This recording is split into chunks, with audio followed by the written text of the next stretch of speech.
myself Dr. Sachin Narayan Pandey, and we are going to discuss regarding the human respiratory system, which is very important system, physiological system for our body.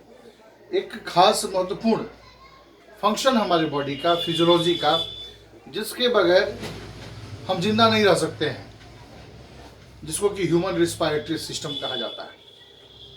Human respiratory system में सबसे important जो organ हमारे body का play करता है उसको बोलते हैं हम लोग लंग्स, हिंदी में फेफड़ा कहा जाता है।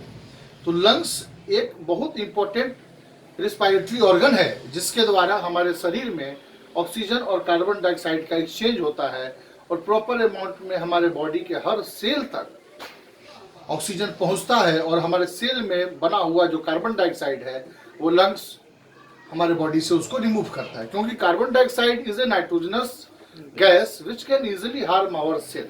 यह सेल को कार्बन डाइऑक्साइड जो है हमारे सेल को हानि पहुंचा सकता है। इसलिए ऐसा नेचर ने, ऐसा गॉड ने, ऐसा हमारे बॉडी का फिजियोलॉजिकल फंक्शन है कि वो कार्बन डाइऑक्साइड को हमारे बॉडी से रिमूव आउट करता है, जिस प्रोसेस को हम लोग एक ब्रीदिंग का पार्ट है।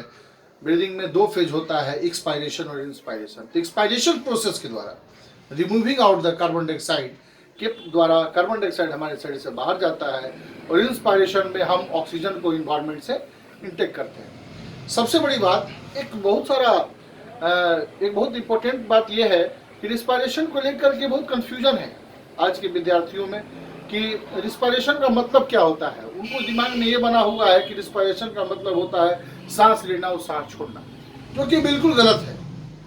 सांस लेना, सांस छोड़ना एक ब्रीदिंग बोलते हैं, न कि रिस्पायरेशन बोलते हैं।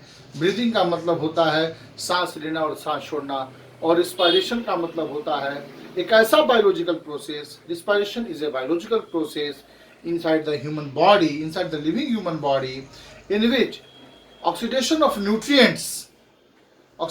nutrients into the cell and formation of energy in the form of ATP।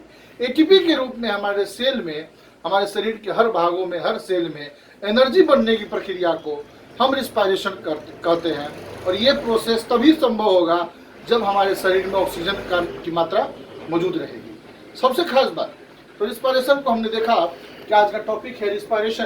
तो रिस्पायरेशन के बारे में हमने देखा कि यह एक ऐसा प्रोसेस है जिसमें हमारे सेल के अंदर एनर्जी बनता है। और वो कैसे बनता है इसको हम लोग जानेंगे। इसमें रिस्पायरेशन का दो प्रकार होता है। सबसे बेसिक चीज, रिस्पायरेशन का दो टाइप होता है, एक्सटर्नल रिस्पायरेशन और इंटरनल रिस्पायरेशन। अब हमको जानना है एक्सटर्नल रिस्पायरेशन के बारे में कि एक्सटर्नल रिस्पायरेशन और इंटरनल रिस्पायरेशन में क्या डिफरेंस है। एक्सटर्नल रिस्पायरेशन की अगर हम बात करें तो आप यहाँ देख सकते हैं लिखा हुआ है कि exchange of O2 and CO2 between lungs, alveoli and blood vessels. हम जो भी श्वास लेते हैं वो हमारे नेजल कैविटी के द्वारा फेरिंग्स से होते हुए, ट्रेकिया से होते हुए लंग्स के एक कैविटी में जाता है, एक बैलून शेप कैविटी में जाता है, जिसको कि हम लंग्स एल्वियोलाई कहते हैं। उस लंग्स एल्वियोलाई और उसके नियरेस्ट ब्लड वेसल्स के बीच में जो O2 और CO2 का एक्सचेंज होता है उसको हम लोग एक्सटर्नल रिस्पायरेशन नाम दिए। अब रही बात, खास बात यहाँ पे कि जो हमने इन्वायरमेंट से ऑक्सीजन लिया, इन्वायरमेंट से जो ऑक्सीजन लिया वो हमारे लंग्स एल्वियोलाई में मौजूद है, और जो हमारे सेल में कार्बन डाइऑक्साइड बन रहा है वो ब्लड के द्वारा हमारे लंग्स एल्वियोलाई में जाएगा। यह एक्सचेंज O2 और CO2 के बीच जो होता है लंग्स एल्वियोलाई और ब्लड वेसल्स के बीच में, ये डिफ्यूजन प्रोसेस के मार्फत होता है। डिफ्यूजन प्रोसेस के द्वारा होता है higher concentration to lower concentration. Higher concentration to lower concentration मतलब जिधर प्रेशर ज्यादा होगा उधर वो मूव करेगा, उसके अपोजिट डायरेक्शन में मूव करेगा। तो अगर ब्लड वेसल्स में ऑक्सीजन की मात्रा, कार्बन डाइऑक्साइड की मात्रा ज्यादा है तो कार्बन डाइऑक्साइड लंग्स एल्वियोलाई की तरफ बढ़ेगा।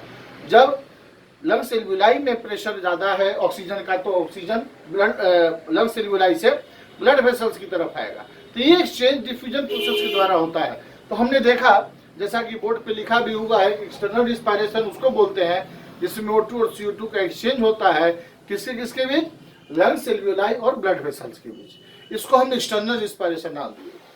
दूसरा जो वेराइटी होता है, दूसरा जो टाइप होता है रिस्पायरेशन का, जो जिसको कि सेलुलर रिस्पायरेशन भी नाम दिया गया। सेलुलर रिस्पायरेशन इसको कहते हैं क्योंकि इसमें एक्सचेंज O2 और CO2 का होता है सेल और ब्लड वेसल्स के बीच में। सेल और ब्लड वेसल्स के बीच में। सेल इंटरनल पार्ट हमारे बॉडी का है, हमारे बॉडी का यूनिट है हम देख रहे हैं कि हमने जो श्वास यहाँ लिया था, जो ऑक्सीजन हमारे ब्लड वेसल्स में गया था, वो ब्लड के सहारे वो ऑक्सीजन जो है हमारे सेल में जा रहा है, सेल में जा रहा है। और हम जो भी खाते हैं, न्यूट्रिएंट्स जो भी लेते हैं, न्यूट्रिएंट्स में जैसे carbohydrate, protein, fat, vitamin, minerals, nucleic acid, electrolyte, these all are the nutrients और we can say that the components of food material. तो जो भी हम खाते हैं वो हमारे सेल के अंदर ग्लूकोज के रूप में ब्लड के द्वारा मौजूद रहता है। C6H12O6 ग्लूकोज प्लस जो हमने श्वास लिया, तो ब्लड के सहारे एक्सटर्नल रिस्पायरेशन के बाद जो ऑक्सीजन है वो हमारे सेल में जाता है और ग्लूकोज और ऑक्सीजन दोनों रिएक्ट करता है सेल के अंदर।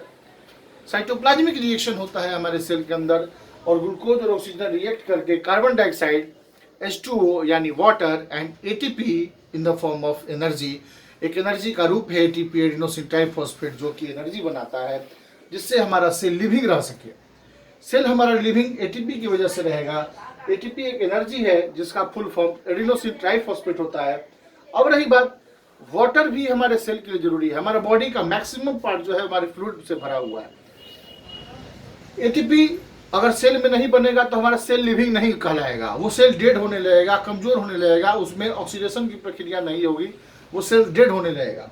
लेकिन अगर कार्बन डाइऑक्साइड की बात करें, अगर हमारे सेल के अंदर, सेल के स्ट्रक्चर में अगर कार्बन डाइऑक्साइड की मात्रा नॉर्मल से अगर ज़्यादा रहेगा तो हमारा सेल वीक हो सकता है। इसलिए इस प्रोसेस, यहाँ भी डिफ्यूजन प्रोसेस के द्वारा कार्बन डाइऑक्साइड, जब इंट्रासेलुलर प्रेशर, सेल के अंदर का प्रेशर जब बढ़ेगा, उसको हम लोग बोलते हैं intracellular pressure. When increases, then carbon dioxide which are present in the cell moves towards the blood vessels and through the blood vessels it again goes to the lung celluli and through the contraction of lung celluli carbon dioxide remove out through the body through the process of expiration।